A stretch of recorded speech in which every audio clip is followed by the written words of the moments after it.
A very good morning. It's just past 8 this Friday morning. We are back again with another edition of Breakfast News. Over the next 60 minutes, this is an action-packed show where we get you all the latest from the field of politics, business, sports and entertainment. The big focus of the day going to be Parliament budget session. Also RBI monetary policy that's eagerly awaited. That's going to come at 10 this morning by the RBI governor.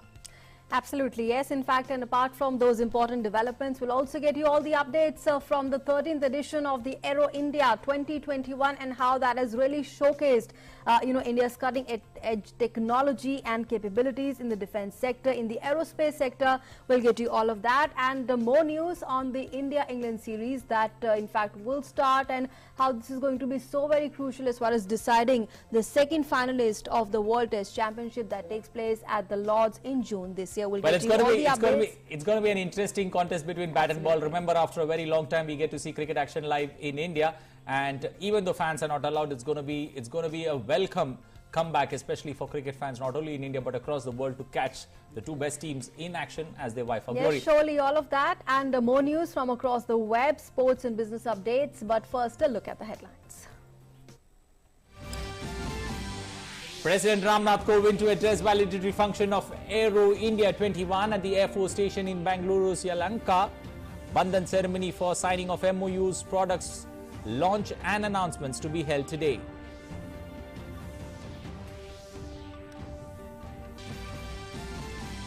Prime Minister Modi speaks with the South African President Cyril Ramaphosa. Both the leaders discuss continuing challenges posed by COVID-19 pandemic. Prime Minister Modi reiterates India's considerable productive capacity for pharmaceuticals and the vaccines would continue to serve the needs of all the countries.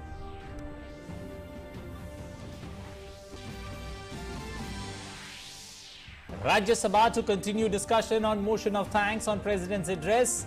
Lok Sabha witnesses several adjournments yesterday following a uproar by opposition.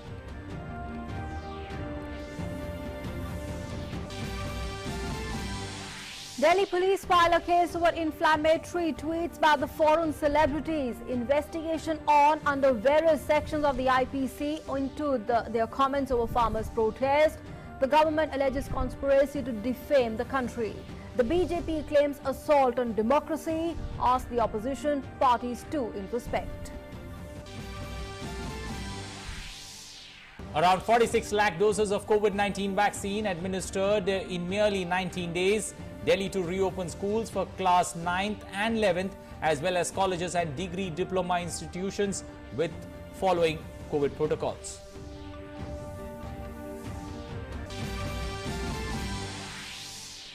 RBI to announce bi-monthly monetary policy today. This is the first announcement of the Union Budget Presentation 2021.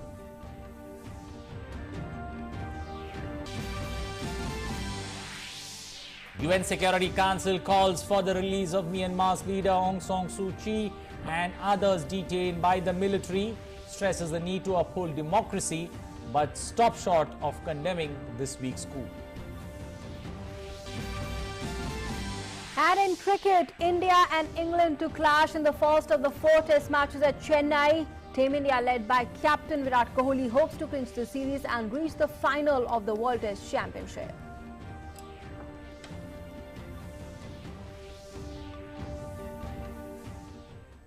Well, those were the top stories. Let's now get you the news in detail and begin with our focus on the Aero India 2021.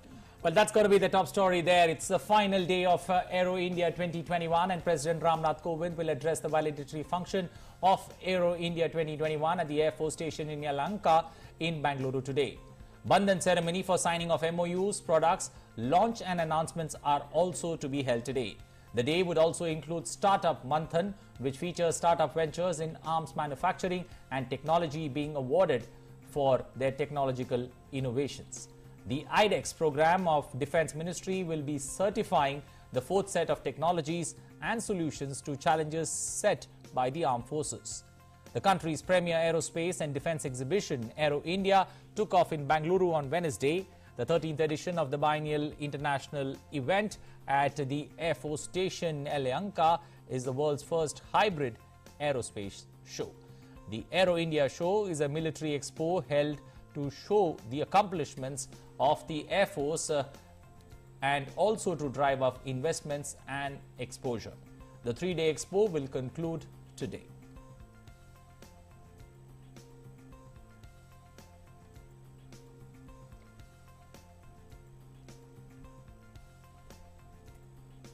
Well, President is on a 4-day visit to Karnataka and Andhra Pradesh. Tomorrow, President Ramnath Kovind will visit Madikeri, that is in Kodugu district of Karnataka, to inaugurate a museum at the erstwhile ancestral house of General Timmayya. On February 7th, the President will grace the 23rd annual convocation of the Rajiv Gandhi University of Health Sciences in Bengaluru. On the same day, he will also visit the ashram of the Satsang Foundation in Madanapalle and the People Grove School at Sadum in Andhra Pradesh before returning to Delhi.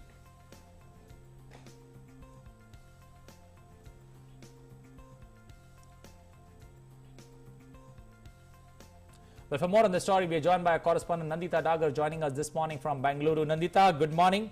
The final day of Aero India 2021.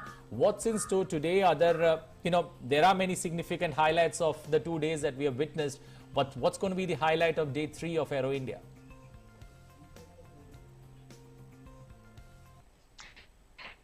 Yes. Good morning, Anil and Nancy. Day 1 and 2 were basically focused on flying displays, and they will happen today also as usual. But today the day focuses on startups. That is 2 major programs, and which the President will start today. And this. Okay, we'll try and reconnect with the correspondent Nandita Dagar from Bengaluru to get more updates as far as Aero India 2021. That concludes today. We'll get you all the updates, but clearly what a show it has been. India's cutting-edge technology and of course capabilities clearly in the aerospace sector. Well, that was all on display there at the Aero India 2021 with the theme Atmanirbhar Bharat. And in fact, of course, this event also, Anil, and this is going to be important today on day 3, because it will offer opportunities really for collaboration and cooperation between Indian and the global industry leaders. Will get you all the updates on that, and be going through particular sector that's opened up for FDI now, aerospace and defense. Clearly window of opportunity that existing for the private players to come in and come join hands with the government, especially in building and taking India's defense systems forward, especially in the aerospace. We still got Nandita there with us. Nandita, now, if you could hear us clearly at this point of time, what's going to be the highlight of day 2? Day 1 and day 2, we saw some spectacular, air displays. What's going to be the highlight on day 3 of Aero India? Yes, Anil, good morning. I can hear you. Actually, there was a problem with the network connectivity here. Day 3 focuses on the startup challenges. Now, the startup challenge are challenges that are set by the Defense Ministry in consultation with the 3 services, and the 3 services, when they need a specific niche technology, the IDEX, the agency called IDEX of the Defense Ministry, approaches the startups within the country, and these startups, it opens a competition. The startups develop a prototype and they give a proposal. When that is selected, the IDEX provides about 1.5 crore rupees worth of financial help, that is or up half of the project cost. And secondly, it also provides logistical help such as platforms and other facilities, testing facilities of the DRDO and various establishments and the Army, Navy and Air Force. So today, President Kovind will be visiting the IDEX pavilion also, apart from giving the valedictory address, and the usual flypast will happen. The signing of MOUs, etc., between various DPSUs, etc., will be done through and the program known as Bandhan, which is an MOU signing program. Okay, and this is going to be an important ceremony, Nandita, Bandhan ceremony taking place, and this event in itself a very important one, because this offers opportunities, for collaboration and cooperation between Indian and the global industry leaders and also academicians, visionaries. So in that sense, in that context, this event, assuming a lot of significance, and today on the concluding day, many important events still lined up. Yes, you're right. Bandhan is the MOU signing ceremony, and we see a huge presence despite the COVID pandemic and coming to its fag end. We still believe that this is the first major mega air show, or even any event after more than a calendar year. And therefore, the coming of industries and countries such as USA, Israel, Russia, Japan, Australia, in fact, all the 4 Quad countries are here. And yesterday, the defense minister addressed 26 foreign ministers, defense ministers, and trade ministers. So there, they are actually signing with the Indian companies in the Bandhan ceremony to and signing documents of transfer of technology, so that they can set up shop here and realize the Atmanirbhar Bharat dream. Okay, Nandita, also when it comes to this time around, COVID protocols in place, how different was it, covering Aero India? You've covered many Aero Indias before, but how different was it, and how challenging was it, from a correspondence point of view, covering this event? Yeah, Anil, actually, this time the show was a hybrid one, and the Defense Ministry's Public Relations Department is touting it as the first hybrid air show or defense expo anywhere in the world. That means apart from the physical one-to-one meetings, there were also virtual video conferences, which made it possible for a maximum number of delegates to join in the consultations and mullings. Also, when you talk about the day-to-day affecting, well, yes, at every entrance there is a thermometer or a temperature sensor, and the wearing masks is mandatory. We, of course, have been waived off our masks when we do our PTCs, or when we chat to you anchors on camera. We've been waived off, but it is very mandatory. So even the food, some places where you do not wear a mask, you are not allowed inside. Also, it was mandatory to get a COVID negative test done to enter this venue. Now, this is very important. Even the drivers of the cars who were not allowed beyond the parking, even they have to get a COVID negative test. So we all had to get our COVID negative test presented, and only then could we secure entry. Absolutely. So very important safeguards there that were followed and adhered to, as far as the Aero India 2021 taking place in a hybrid format. And of course today, again, important day, the last day there of the Aero India 2021. Thanks very much, Nandita, for joining us and sharing all those inputs. And moving on now, Prime Minister Modi had a telephonic conversation with the South African President Cyril Ramaphosa. The two leaders discussed the continuing challenges posed by the COVID-19 pandemic, and in this context, the vaccination campaigns being undertaken in their respective countries. Prime Minister Modi reiterated that India's considerable productive capacity for pharmaceuticals and the vaccines would continue to serve the needs of all the countries, including those in Africa. The two leaders also discussed the possibilities of collaboration between India and South Africa in various international fora to facilitate access and the affordability of vaccines and medicines. The leaders agreed that officials of both the countries would remain in touch over the coming days to exchange experiences and explore potential for collaborative efforts against the pandemic.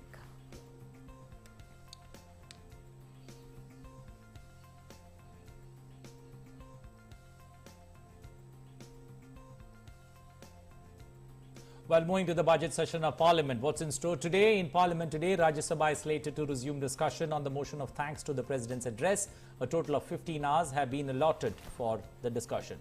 The discussion on the motion is likely to end today.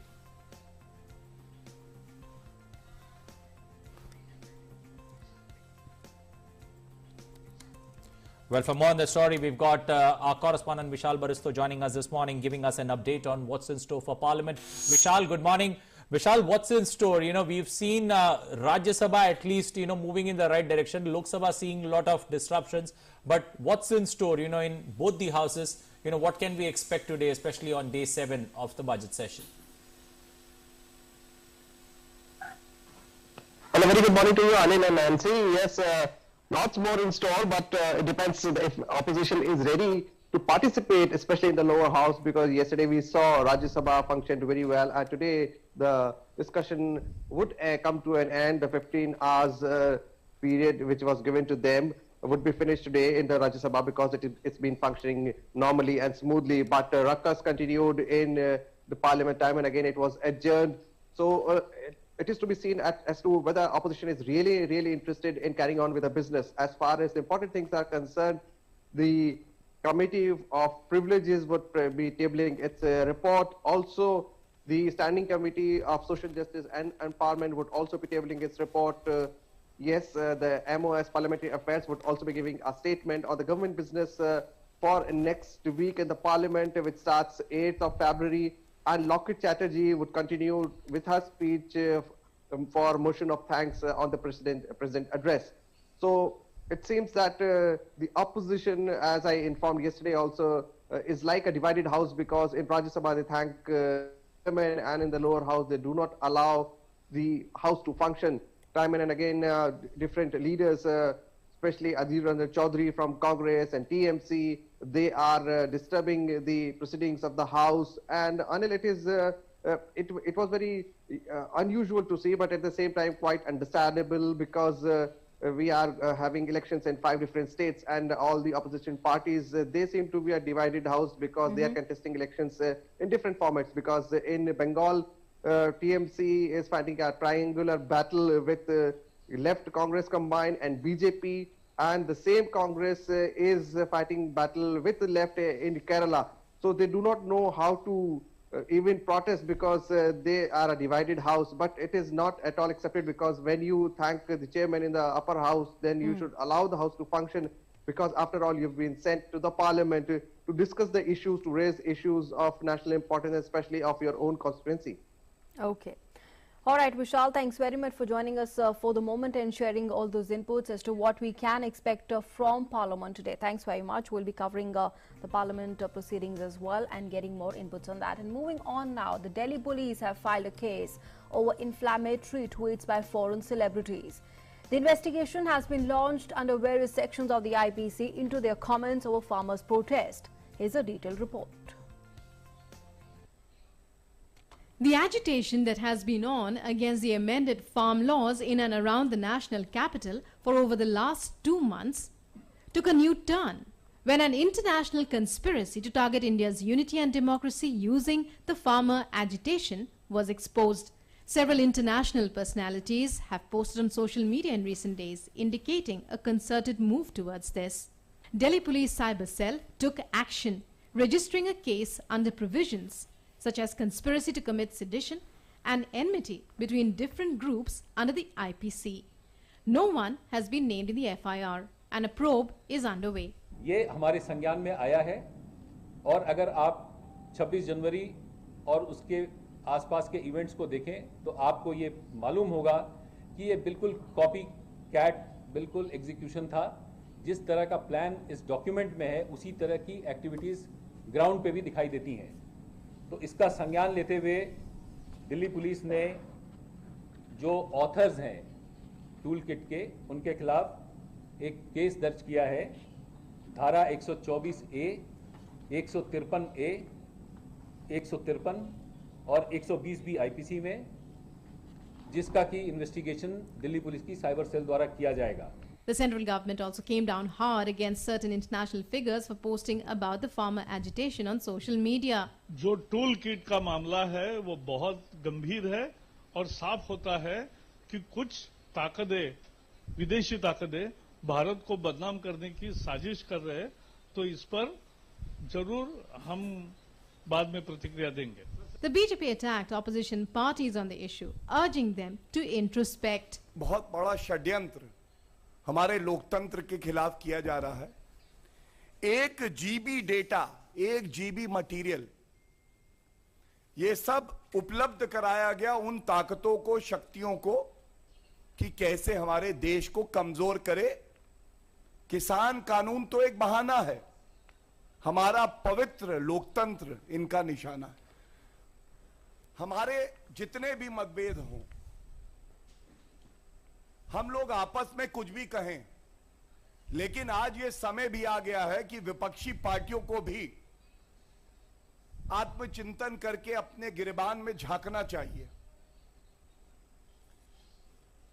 क्या आप सरकार का विरोध करते हुए या श्री नरेंद्र मोदी जी से नफरत करते हुए वो कार्य करेंगे जो विदेशी ताकतें भारत को कमजोर करने के लिए कर रही हैं? कल जब ये ट्वीट आए, ये सारे जो विदेशी लोग हैं, तो उसको और मुखरता से फैलाने वाले, उस पे कमेंट करके ट्वीट करने वाले कोई और नहीं, कांग्रेस पार्टी के ही वरिष्ठ नेता थे। Strong reactions are being invoked at home over international personalities making comments on social media related to the farmer agitation. In a counter move, hashtags like India Together and India Against Propaganda have been trending on social media since Wednesday. Thursday also saw a flurry of social media posts with these hashtags. The External Affairs Ministry has taken a stern view of the matter, advising those questioning the Indian government to avoid posting on the farmer agitation without a full understanding. Politics is also at a peak over the agitation. Thursday saw a group of opposition MPs reaching the Ghazipur border to meet the agitators, only to have the police stop them in their tracks. Delhi Chief Minister Arvind Kejriwal's decision to recall DTC buses being used by Delhi police has also raised a political furor. जहां पर एक तरफ दिल्ली को घेराबंदी करने के लिए देश विरोधी ताकतें लगी हुई हैं, ऐसे समय पर जो कानून व्यवस्था दिल्ली के भीतर और दिल्ली के बॉर्डर्स पर मेंटेन करने का काम पुलिस का है, उससे अपनी सुविधा हटा लेना, यानी डीटीसी बसों की सर्विस हटा देना, वो ऐसे ही जयचंदों का परिचय दे रहा है, एक ऐसे लोगों का परिचय दे रहा है जो कि एनार्किस्ट हैं और अराजकता फैलाना ही उनका काम है। आज तो इनके हाथ में केवल डीटीसी बसें हैं, तब ये इस तरीके की हरकत कर सकते हैं। आप सोचिए अगर पुलिस इनके हाथ में होती तो ये क्या हाल देश का कर चुके हैं। The day also saw the experts committee set up by the Supreme Court look into the farm laws meeting for the 5th time in the national capital.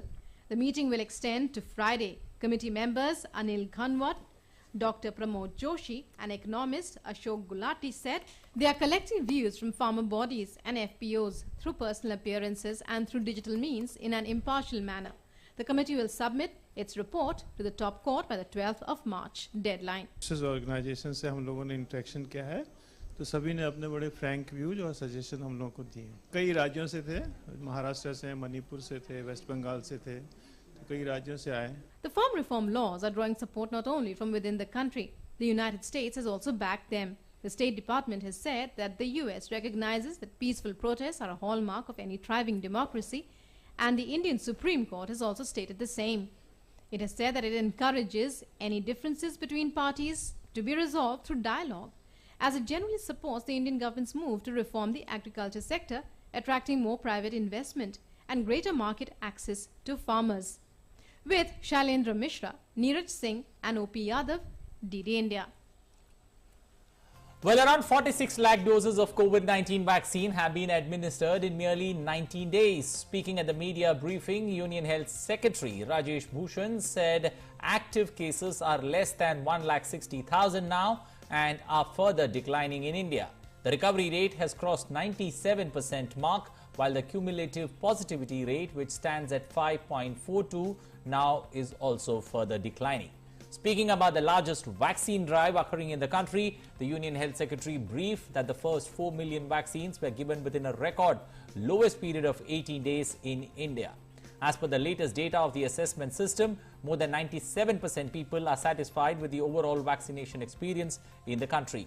He went on to speak about the apprehensions prevailing about the expiry of COVID vaccine. And taking a look at the COVID situation across some states of the country, well, Kerala reported maximum number of new cases yesterday. 6,102 positive cases were reported yesterday. Besides that, 6,341 patients were discharged, while 18 patients died in the past 24 hours.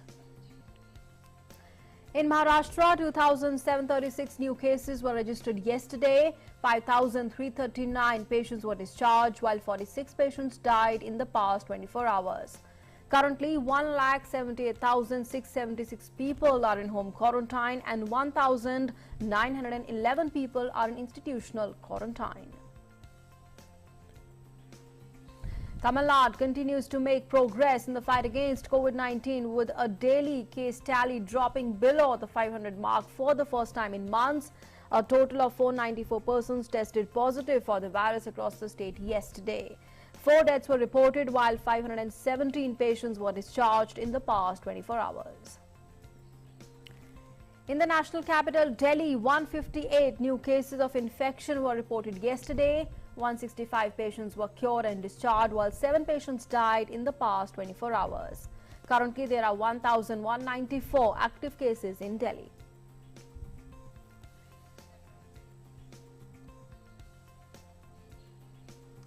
Well, the decision to strengthen the education sector as per the National Education Policy has certainly been one of the highlights of the Union Budget 2021. In one of the major decisions, the government will set up the Higher Education Commission of India. The HECI will work towards standard setting, accreditation, regulation and funding. The formation of the commission will be making higher education more accessible, which will result in securing a better career. The commission will replace the autonomous bodies like the Universities Grants Commission, AICTE and NCTE. उच्चतर शिक्षा आयोग की एक शाखा होगी जो राष्ट्रीय उच्चतर शिक्षा विनियामक परिषद के नाम से होगी, जिसमें शिक्षक शिक्षा सहित बहुत सारी चीज़ें जुड़ी होंगी और जो ये परिषद विभिन्न क्षेत्रों में काम करेगा और ये जो शैक्षणिक क्षेत्र को वो आगे बढ़ाएगा। दूसरा जो प्रत्यायन का क्षेत्र होगा वो होगा राष्ट्रीय प्रत्यायन परिषद, एक अलग से ही होगा जो मूल्यांकन करेगा और किसी भी चीज़ को उसके मानदंड तय करेगा और लगातार मूल्यांकन करके वो उसकी उत्कृष्टता को बढ़ाएगा। Besides, the decision to set up the National Research Foundation has also been taken by the government with an allocation of 50,000 crore rupees. National research foundation का लगभग पूरा गठन हो गया। प्रधानमंत्री के प्रधान वैज्ञानिक सलाहकार की अध्यक्षता में ये होगा और सभी जितने भी अन्य विभागों में जो शोध और अनुसंधान के लिए अलग अलग करके जो अभी तक बजट फैला हुआ रहता था और या अलग अलग करके वो एक ही जगह शोध और अनुसंधान का ये बड़ा केंद्र बनेगा। बहुत जल्दी हम इसको क्रियान्वित करेंगे। And let's move on now to some other news and talk about the change of guard ceremony that will resume from the 6th of February. And in fact, the ceremony, remember, was discontinued last year in March due to COVID-19 pandemic. And in fact, the ceremony will take place every Saturday except on the government holidays. Change of guard will start from 6th February to 14th March and continue as per the released schedule. A maximum of 100 people will be allowed to witness the ceremony with prior online booking from the website that's presidentofindia.nic.in or the Rashtrapati Sachivalaya.gov.in.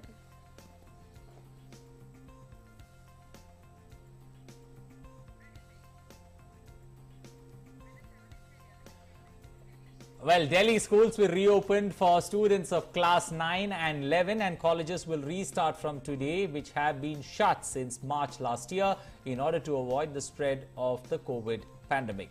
Classes are resuming with the permission of parents and for clearing doubts and holding practical classes. Authorities will have to follow all COVID-19 protocols put in place, and the Deputy Chief Minister Manish Sisodia earlier mentioned that the conditions would be similar to the ones announced when schools reopened for students of class 10 and 12 on Jan 18. Sisodia also added that students will attend classes only with the consent of parents and that physical attendance will not be compulsory, and added that all schools and colleges will be expected to follow the COVID-19 guidelines. Classes for students of class 10 and 12 were allowed to resume from Jan 18 this year for pre-board preparations and practical work with strict mask and social distancing guidelines being followed.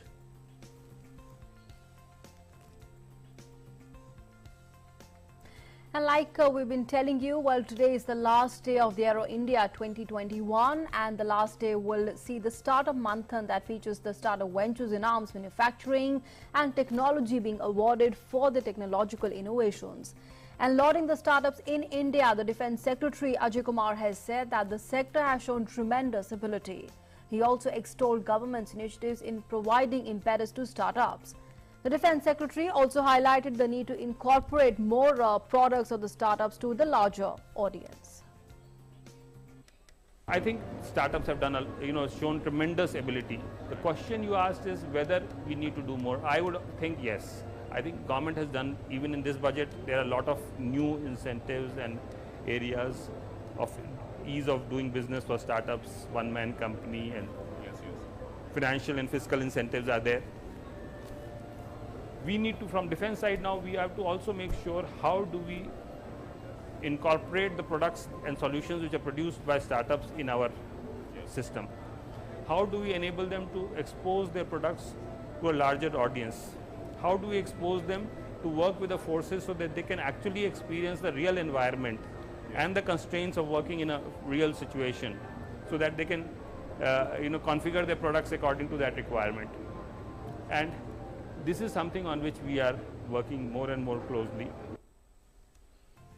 Well, in a response to Indian sailors stranded in China, MEA said that after sustained follow-up by our embassy in Beijing, the Chinese central authorities have conveyed their clearances to the local foreign office in Tangshan and put authorities for the transfer of the crew.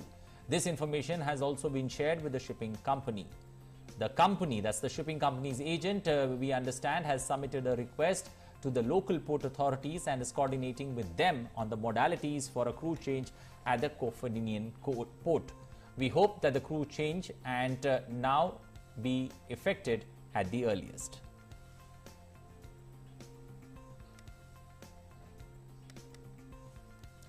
The External Affairs Ministry has said that India has so far supplied vaccines to Bhutan, Maldives, Bangladesh, Nepal, Myanmar, Mauritius, Seychelles, Sri Lanka, the UAE, Brazil, Morocco, Bahrain, Oman, Egypt, Algeria, Kuwait and South Africa. The supplies made on a grant amount to 56 lakh doses and commercial supplies amount to over 100 lakh doses. Now, in an address to the media, the MEA spokesperson held that the external supplies of the vaccines are an ongoing process depending on the availability and the domestic requirements. In the coming weeks, Indian vaccines are scheduled to reach the CARICOM countries, that's the Caribbean, Pacific Island states, Nicaragua, Afghanistan and Mongolia.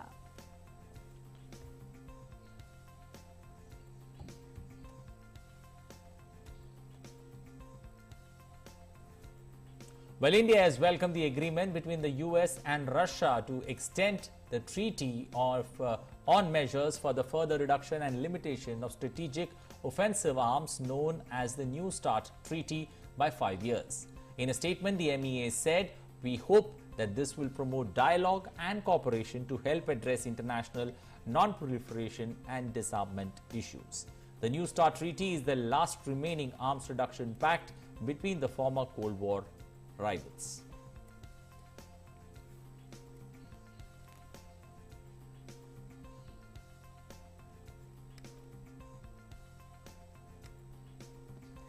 Now, Jammu and Kashmir Union Territory Lieutenant Governor Manoj Sinha yesterday called for the execution of the ambitious smart city projects in Jammu and Kashmir expeditiously.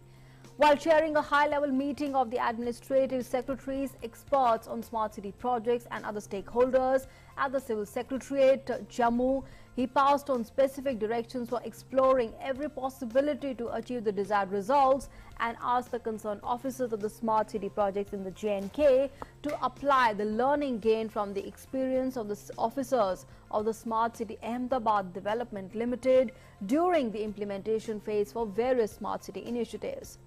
The experts from the Sabarmati River Front Development Corporation Limited explained the details and gave suggestions for development of the Tavi River Front on the lines of the Sabarmati River Front, besides flood control measures to be taken.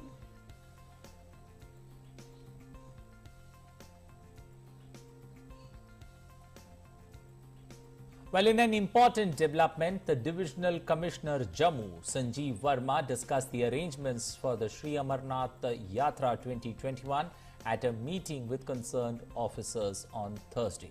Discussions were held on various issues pertaining to accommodation for pilgrims, langar sites, security arrangements, etc.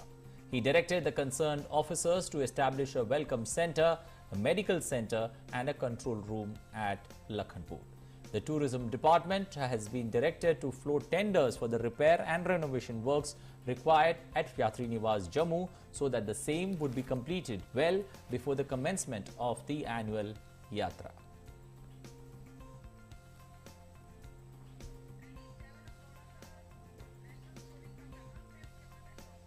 And after all that news from across the nation, in fact, important developments, Anil, they're taking place across the nation, including the Aero India 2021. Of course, President will be delivering the valedictory address there, and in fact, also, the Asia's biggest aerospace show seeing its conclusion today, the 3-day event that took place in a hybrid format.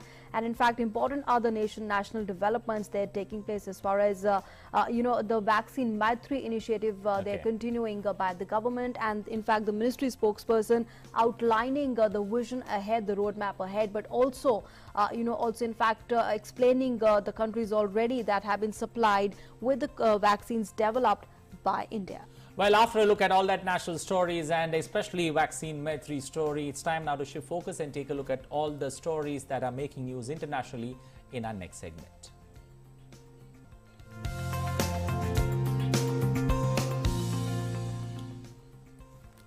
Well, taking a look at the story from across the globe, the top story there coming from Myanmar, and concerned over the declaration of the state of emergency in Myanmar, the members of the United Nations Security Council have called for an immediate release of the detained members of the government that included the state councillor Aung San Suu Kyi and President Win Myint, but stopped short of condemning this week's coup.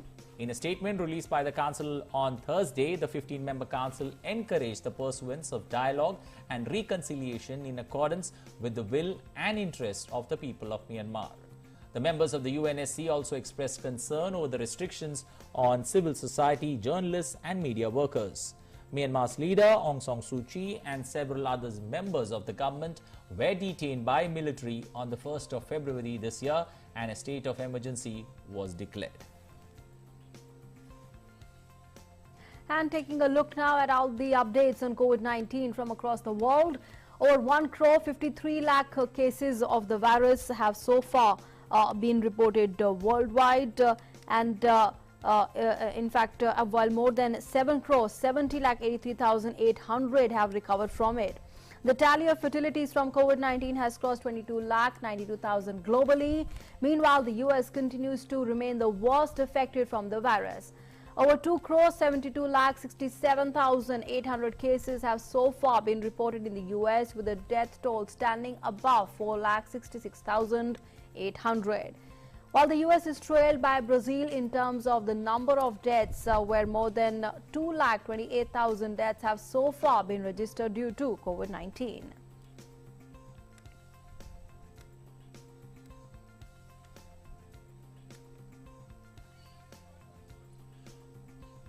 Now, Brazil's jungle city Manaus has got its new COVID-19 intensive care unit. In fact, we were showing you that visuals. True. Let's tell our viewers more about it. Well, it's supplied with oxygen generators there. Manaus has been making headlines in the recent weeks for its high death rate, a shortage of oxygen tanks for patients who develop severe cases of COVID-19, and the emergence of a new variant of the virus. The ward is comprised of 22 ICU beds, each with ventilators fed through the hospital's own oxygen generator. COVID-19 has been ravaging across Brazil, where 93,07,000 cases have been registered.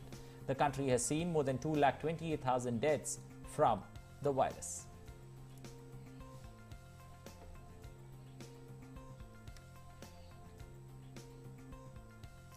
Now, moving on, America is back, diplomacy is back. Well, these are the words that the US President Joe Biden used while laying out his foreign policy vision on Thursday during a visit to the State Department. And during his speech on the US's foreign policy, Biden also made comments on Myanmar's coup and vowed to raise the annual refugee admissions to 1,25,000 in the coming fiscal year. The US president also declared to end the US's support for offensive operations in the Saudi-led war in Yemen. Biden also pledged to continue the US support for Saudi Arabia. Well, the lawyers of former United States President Donald Trump on Thursday rejected a request from Democrats to testify at his impeachment trial in the Senate next week, dismissing their invitation as a public relations stunt. The response came after the lead House impeachment manager, Democratic lawmaker Jamie Raskin, in a letter to Trump, wrote that the Democrats reserve all rights to establish a trial, that their refusal to testify will only support a strong adverse interference regarding their actions on January 6th Capitol Hill incident. Trump's attorneys, Bruce Castor and David Cohn, rejected the invitation, calling it a PR stunt. Trump is facing impeachment charge for allegedly inciting violence at the Capitol Hill in January this year.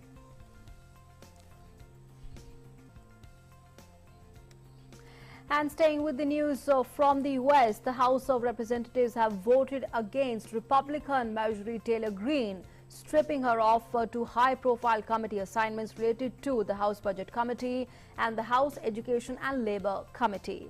The voting took place on Thursday following Greene's incendiary remarks, including support for violence against Democrats. Greene had alleged that deadly U.S. school shootings were staged, suggested a space laser was used to deliberately start a California wildfire, and even questioned whether a plane struck the Pentagon in the 2001 attacks on the U.S. Now, ahead of the voting, Greene delivered a speech on the House floor expressing regret for some of her remarks, but failed to apologize for supporting violence against the Democrats. Well, French President Emmanuel Macron on Thursday called the sentencing of Kremlin critic Alexei Navalny to 3.5 years in prison by a Russian court as a huge mistake for the country's stability. In an interview with the US-based think tank Atlantic Council, he said that it was a huge mistake for the country's stability. The French president had earlier called for the immediate release of Alexei Navalny and said that respect for human rights and democratic freedoms are not negotiable.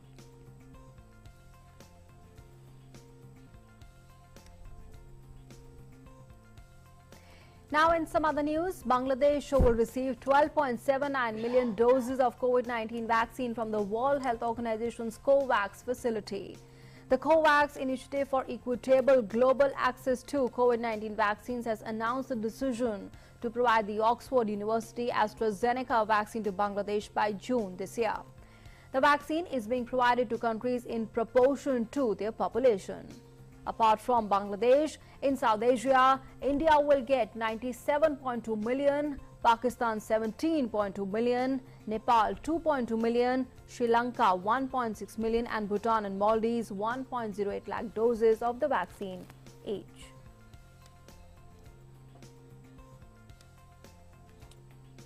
Well, French Prime Minister Jean Castex has said that the coronavirus situation in France remains fragile, but there is no need of a new nationwide lockdown.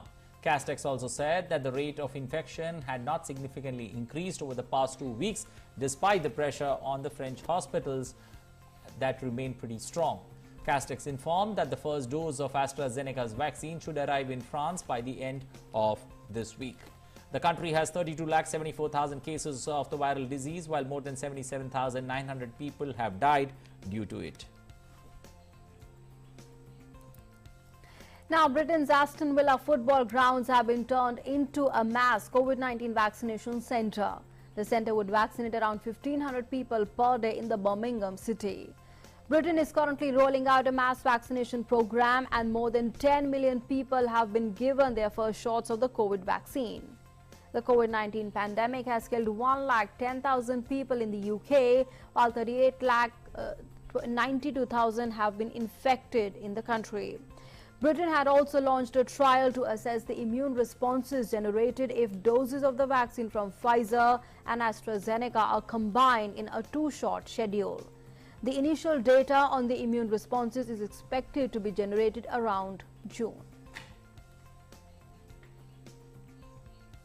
Well, Polish rescuers have recovered the bodies of a herd of drowned deer. The herd drowned after illegal poachers scared the animals with firecrackers and drove them onto a frozen lake where the ice then broke. The rescuers managed to rescue 13 deer from the lake with ropes, but an estimated 19 others are believed to have drowned.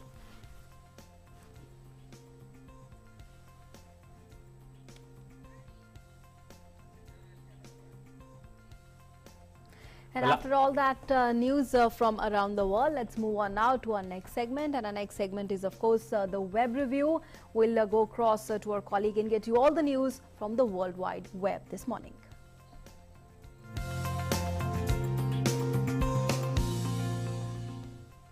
Well, we've got our colleague Amritpal standing by to give us an update on what's making news on the social media and also on the news websites. Over to you, Amritpal. Well, thank you, Anil. Most newspapers and the media has led with the news about the parallel drawn by India yesterday about the protests with the Capitol Hill protests which took place on the 6th of January. India says, while the US has welcomed the peaceful protests in the democratic ethos of India, allowing peaceful protests, the US State Department gave a statement yesterday on which the Ministry of External Affairs has reacted, saying that there could be that these protests are being handled in a democratic manner and a peaceful that the protests which took place on the Capitol Hill are what is happening similar in India, and it's evoked a similar sentiment in India. This is what the Times of India has led with. The other story from the Times of India: in 1 in every 5 adults had COVID by mid-December, says ICMR survey. A survey conducted by ICMR says that by mid-December, the country's adult population at some point had been infected by COVID-19, and it says that about 1/5 of the country's adult population could have had COVID. This is based on the antibody prevalent in the adult population covered in the survey. Separate data released on the seroprevalence among those aged between 10 to 18 was found to be about 25.3%. That means from 10 to 18 age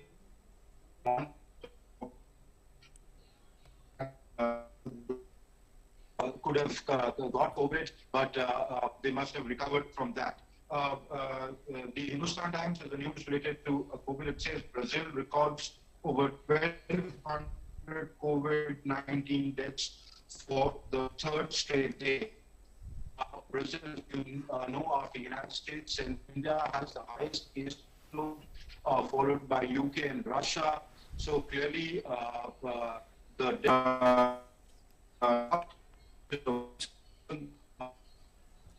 Well, I believe we're running into some technical issues, especially with the connections there with our colleague Amritpal. So let's now shift focus and move to our next segment that's taking a look at all the business stories.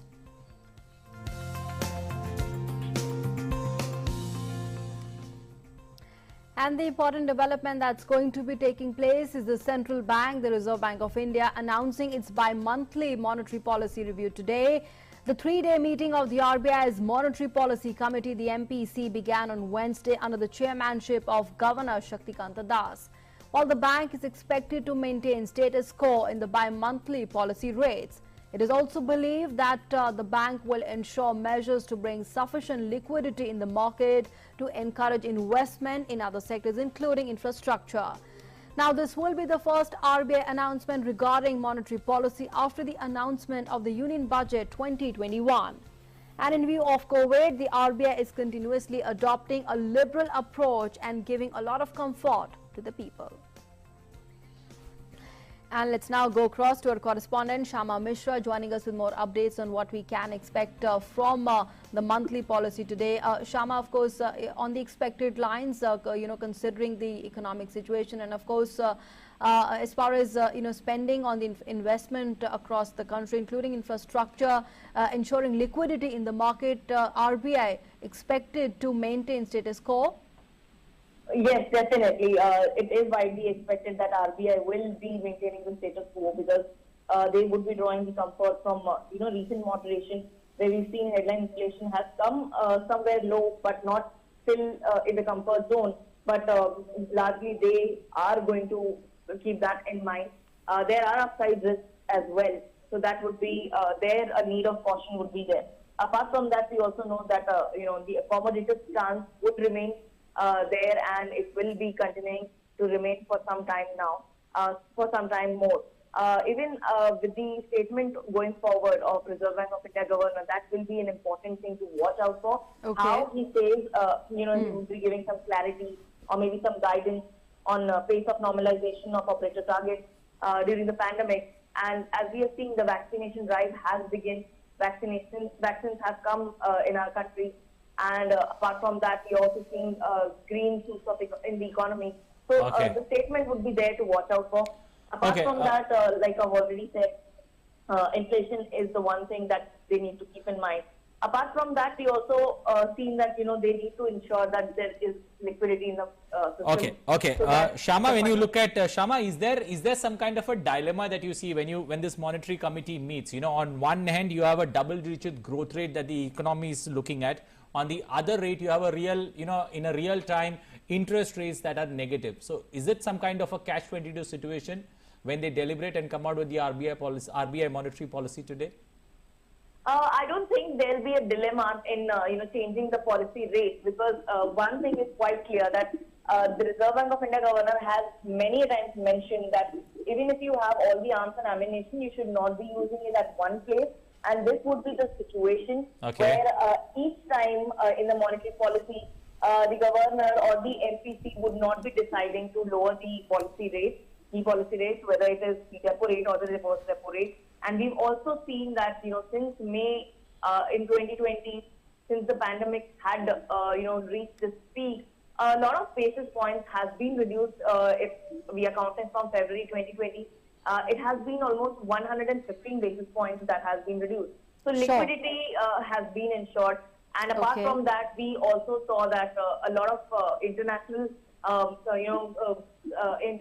companies also had predicted that there'll be a minus growth for Indian economy.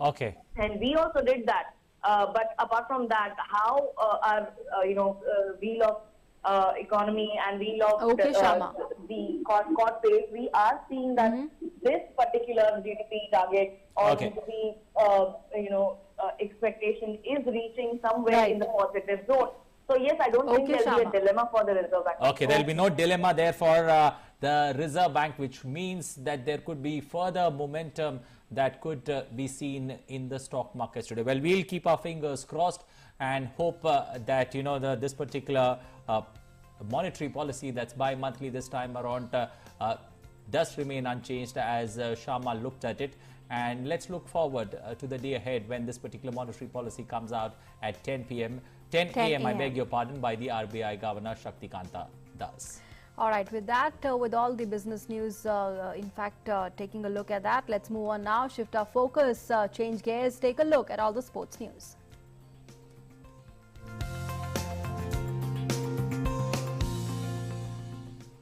Well, after a historic series win in Australia, Team India will look to overcome their next challenge on home turf, this time against England. Skipper Virat Kohli is set to play his first test match in Adelaide, while the likes of Jasprit Bumrah and Ravichandran Ashwin have also returned to full fitness and are expected to feature in the opening test in Chennai. But England also arrive in India full of confidence after winning both matches against Sri Lanka in the two-match test series. The first test between India and England will mark the resumption of international cricket in the country after a gap of more than 11 months due to the COVID-19 pandemic. The first test will be played behind closed doors, while the second will have 50% crowd in attendance. The Virat Kohli-led side is on a higher morale compared to England, who are coming after a 2-0 series win against a depleted Sri Lanka. Both the teams are fighting for a final spot in the World Test Championship. While looking at the home squad, it appears like the side has all to overcome the English challenge. Rohit Sharma will continue to pair with his rookie partner, Shubman Gill, in the opening. Captain Virat Kohli, Vice-Captain Ajinkya Rahane and Cheteshwar Pujara will power the middle order, while it will be a tough call to pick between the Gaba Test hero Rishabh Pant and Riddhiman Saha for behind the stumps duty. England, on the other hand, came to India winning a stunning victory in Sri Lanka. While looking at the batting, Captain Joe Root is running in excellent form. He scored a double century and a century against Sri Lanka. In addition, opener Dom Sibley, Rory Burns and Joss Butler may have the responsibility of batting on their shoulders. The English team will depend to a large extent on the performance of the same all-rounder Ben Stokes. India and England have faced each other in 122 tests so far. England hold the upper hand, having won 47 matches, while India have been victorious in 26 games. 49 test matches between the teams have ended in a stalemate. At home, India have a better record.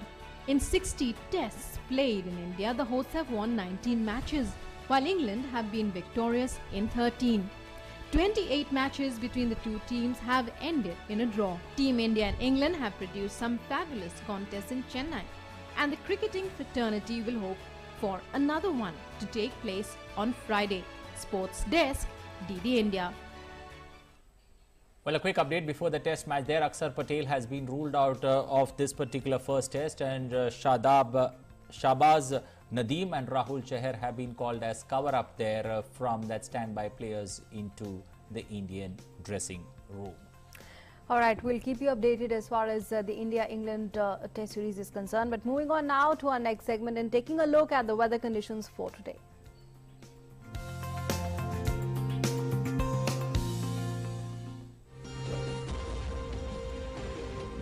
Well, taking a look at the temperatures there in your city.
Well, we are at the fag end of Breakfast News. Remember, we've got a campaign running for you that's called Mask Up India, where we are requesting you to wear your mask as you step out of your house, because we all care for our loved ones and we do need to follow caution, especially even though the vaccine is very much out there, we still need to follow caution. We need not drop our guard.